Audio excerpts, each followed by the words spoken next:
예, 시황의 해설자들 코너입니다. 시장의 지수는 보이지만 지수를 읽어내는 능력이 있어야 되고요. 또 멘탈이 있어야 됩니다. 그런 걸 잘 짚어주시는 분이죠. 화요일의 시장 해설자 더원 프로젝트 홍성학 대표님 화상으로 만납니다. 대표님 안녕하세요.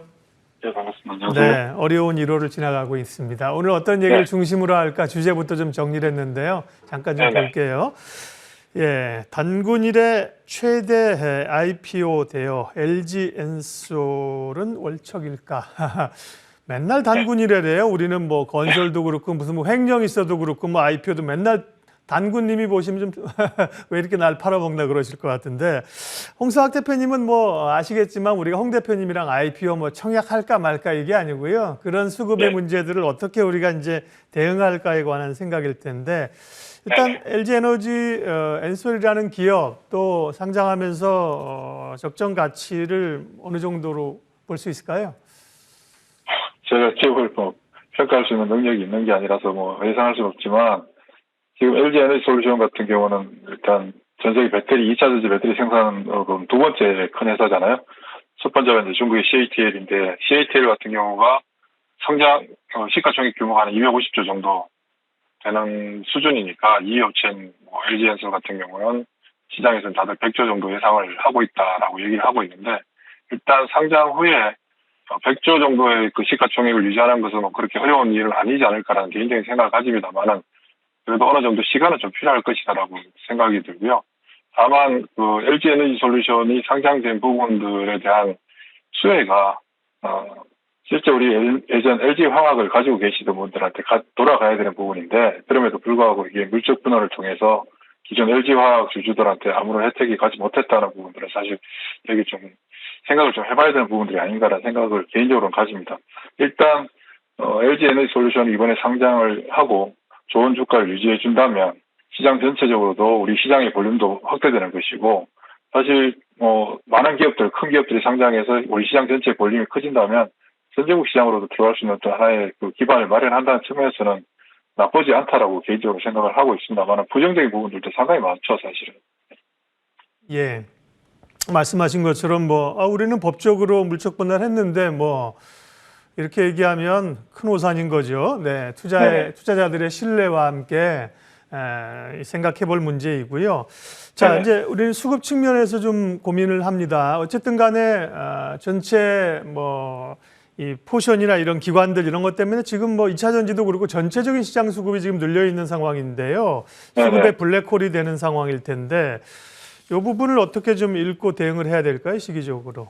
일단 시가총액 지금 2위 해당되는 회사가 그 SK하이닉스가 100조가 그렇죠. 안 되고 있는 상황인데 예. 약 100조짜리가 주식시장에 상장되게 되면 자금을 크게 운영하는 기관 투자가들이나 외국인들의 펀드 운영에 리밸런싱 자금을 반드시 거쳐가야 될 것이고 어차피 지금 시장의 주력 주체들이 패시브 쪽이잖아요. 지수를 추정하는 인덱스 펀드들이 주를 차지하다 보니까 지수의 밸런스를 맞추려면 여타 종목들의 비중을 줄여야 되는 건 불가피한 상황이고 그게 시장 전체에 영향을 줄 수밖에 없는 상황이겠죠. 더구나 나아가서 이제 2차 전지라고 하는 섹터를 통해서 본다면 기존에 있는 2차 전지 업체들 상장된 종목들 다 합쳐도 시가총액이 80조 정도도 안 되는 상황인데 100조짜리가 상장됨으로써 나머지 여타 종목들에 대한 어떤 수급적인 불균형은 어쩔 수 피해갈 수 없는 부분들이겠죠. 그게 최근 2차 전지 소재주들뿐만이 아니라 전반적으로 시세 부진한 흐름들에 영향을 주고 있는 것이고요. 네. 다만 이제 LG 에너지 솔루션이 상장돼서 상장 공모 자금들을 회사가 이제 가져가게 됨으로써 투자 활동을 이제 정대시킬 수 있다는 부분들 이런 부분들은 결국 궁극적으로 2차 전지 그 사슬고리 내에 해당되는 기업들의 성장에 크게 기여를 하게 되는 부분들이 되겠죠. 그러니까 단기적인 측면에서는 수급적인 어떤 불균형으로 인한 주가의 하락은 불가피한 상황이지만 단기적인 관점을 벗어나서 중장기적인 관점에서 놓고 본다면 우리 2차 전지 관련된 배터리 셀 제조 모든 공정 사슬 라인에 있는 기업들은 한 단계 더 성장할 수 있는 어떤 그런 계기는 마련된다. 다만 단기적인 관점에서 시장의 충격, 중장기적인 관점에서 성장이라고 하는 부분에서 어느 부분에 포인트를 둬야 될 것인가가 이제 우리가 좀 고민하고 생각해야 될 부분들이 되겠죠. 그러나 궁극적으로 그 주식시장에 이렇게 큰 기업이 상장한다는 것은 실제 시장이 좋기 때문에 시장의 여건이 마련되어 있기 때문에 상장을 할 수 있는 것이고요. 그런 여건을 만들어주는 건 결국 우리 시장의 개인 투자자분들이거든요. 그 개인 투자자분들의 그 입지가 강화되지 않으면 결국 이 대규모 IPO 기업들, IPO를 할 수 있는 기업들의 기회는 줄어드는데 시장의 투자자를 보호할 수 있는 그런 보호 장치도 좀 필요하지 않을까 그런 생각도 개인적으로 가집니다. 예. 청약은 일단 하실 수 있는 분은 하셔요. 18일, 19일 청약이고요. 네. 물론 이제 주식을 많이 못 받는다는 게 고민이지만 그래도 뭐 네네.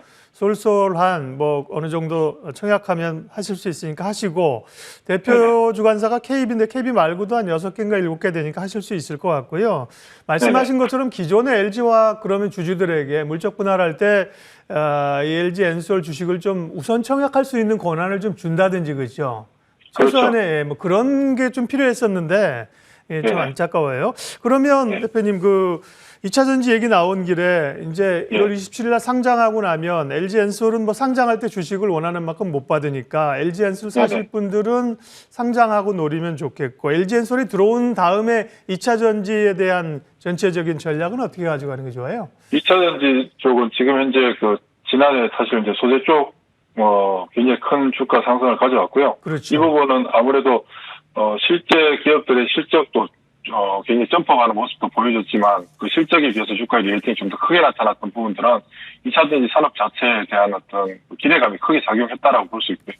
그 부분들이 최근 작년 10월 초부터 2차 전지 소재주들이 조정을 거치고 있는 중이고 지금 현재도 그 조정은 이어지고 있는 과정 속에서 근저에 나타난 가장 특징적인 현상은 소재와 장비에 대한 시장의 평가가 조금 달라지고 있다는 부분들도 있습니다. 궁극적으로 지금 2차 전지와 관련해서 배터리를 생산하기에 앞서서 지금 배터리를 하려고 하는 준비를 계속 이제 많은 기업들이 하고 있는 거고요. 특히 이번 라스베가스 CS쇼에서 우리가 한번 뉴스를 통해서 접할 수 있었지만 소니도 비전 1, 비전 2라고 하는 전기차를 공개를 했거든요.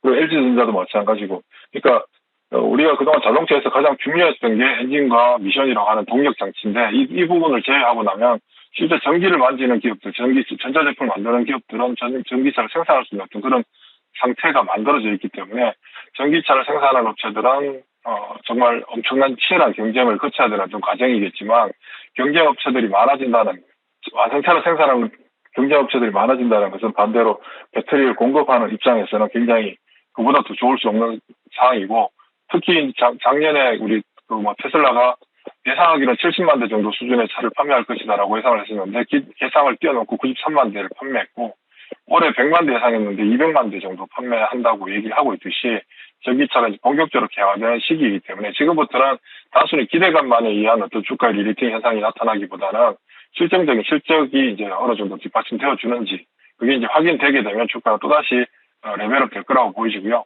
그런 부분들에 있어서 가격적인 모멘텀은 LG 에너지 솔루션이 상장됨으로써 어느 정도 영향을 줄 수 있을 거다라고 생각을 하고 있습니다. 네. 2차 전지 관련해서는 뭐 지난해 소재주를 중심으로 해서 대표님 말씀하시고 엄청난 수익을 냈고요. 이어서 이제 네. 장비주를 봐야 된다고 얘기하셨는데 그리고 나서 시장에서 이제 장비주를 주목해서 역시 갑니다. IPO 네네. 얘기는 뭐 그 정도 하겠습니다. 우리가 뭐 IPO에서 어떻게 청약하고 이런 건 다른 코너에서 보시고 홍성학 대표님이랑 네네. 우리 시장의 메가 트렌드를 읽어내야 되니까요. 큰 트렌드. 네네. 일단은 조기 긴축에 대한 우려감들이 연초 시장을 확 누르고 있는 상황인데 금리 네네. 인상은 예정은 돼 있는 거고 이게 일주일 만에 끝날 문제도 아니고 대략 좀 언제쯤 이 우려가 조금 내성이 좀 생길까요? 지금 우리가 지난주 방송에도 말씀드렸습니다만 기준금리 인상이라고 하는 부분에 대해서는 이미 지난 1년 정도의 시간 동안 충분히 시장에 시그널을 줬었고 시장에서 인지하고 있던 어떤 부분들이었는데 양적 긴축이라고 하는 그동안 우리가 익숙했던 양적 완화가 아닌 양적 긴축이라고 하는 카드가 돌발적으로 표현됨으로써 시장에서 충격을 많이 받았고 과거에 이제 2008년도 금융위기 당시에 금리 인하를 통한 그리고 양적 완화했던 부분들이 실제 기준금리 인상된 후에 양적 긴축이 한 3년 이후에 나타났던 부분들이거든요. 그런데 이번에는 그 예상을 하지 못했던 금리 인상을 기준으로 금리 인상과 양적 긴축이 동시에 나타나는 이 부분이 시장 참여자들한테 엄청난 충격을 준 것이고 지금 그게 이제 시장에 영향을 지금도 주고 있는 것이고요. 그러나 우리가 여기서 다시 한번 생각해 봐야 되는 부분이 역설적으로 한번 생각을 해본다면 과거에 금리 인상 이후에 일정 수준의 시간을 두고 텀을 둔 후에 양적 긴축을 했던 것과 달리 지금 현재 금리 인상과 양적 긴축이라고 하는 동시 카드가 동시카드를 사용하는 이유는 무엇일까를 생각해 본다면 일단 첫째 물가가 가장 우려되는 부분이겠죠. 물가 부분이 우려되기 때문에 물가를 안정시키기 위해서 동시카드를 썼다라고도 볼 수 있지만 근래 한 7, 8년 이상의 미국 시장이 지난 2013년부터 지금까지 꾸준한 상승세를 구가하고 있는 미국 시장이 지난 7, 8년 동안 미국 경제 성장률, GDP 성장률 1% 수준이었거든요.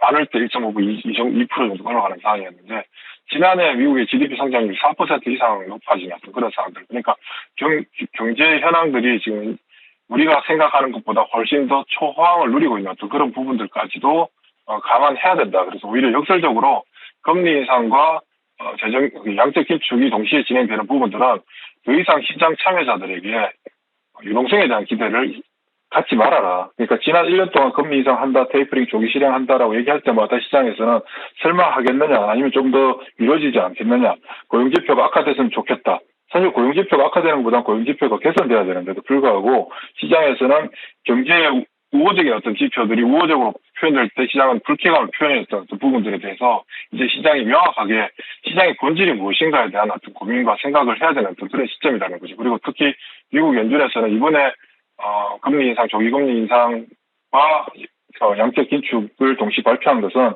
시장에 일말의 기대감도 가지지 말아라.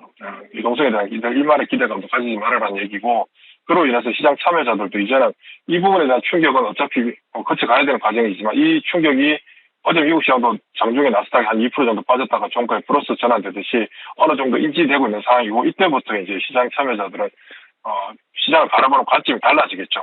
그동안은 고용지표가 개선되게 발표되면 유동성이 축소될 우려가 있다는 관점에서 부정적으로 시장이 반영을 했는데, 이제부터는 유동성이라고 하는 부분을 완전히 배제하고 성장이라고 하는 경제라고 하는 본질적인 부분을 바라보게 되면 오히려 이제 고용지표가 개선되고 실업률이 낮아지고 공장들, 기업들의 활동이 좋아지는 어떤 매크로 지표의 긍정적인 지표들이 나오게 될 경우 시장은 우호적으로 반응을 하게 될 거고요. 그런 부분들이 실제 이제 시장에서는 금리 인상 시기에 가치주냐, 성장주냐 이분법적으로 구분해서 가치주가 유리하다, 성장주가 불리하다라고 얘기를 하는데, 그게 아니라 이제 금리 인상 시기에 유동성이 축소되는 구간에서, 기축하는 구간에서, 그렇다고 해서 절대 유동성은 작지는 않거든요. 예. 절대 유동성도 넘쳐나는 구간에서 이제 실제 시장에서 전부 다 바라보는 관점은 좋아지느냐 나빠지느냐, 그러니까 경제가 좋아지느냐 기업의 실적이 좋아지느냐를 바라보게 되겠죠. 최근에 테슬라 주가 움직임이 굉장히 양호하게 견조하게 나타나는 가장 큰 이유도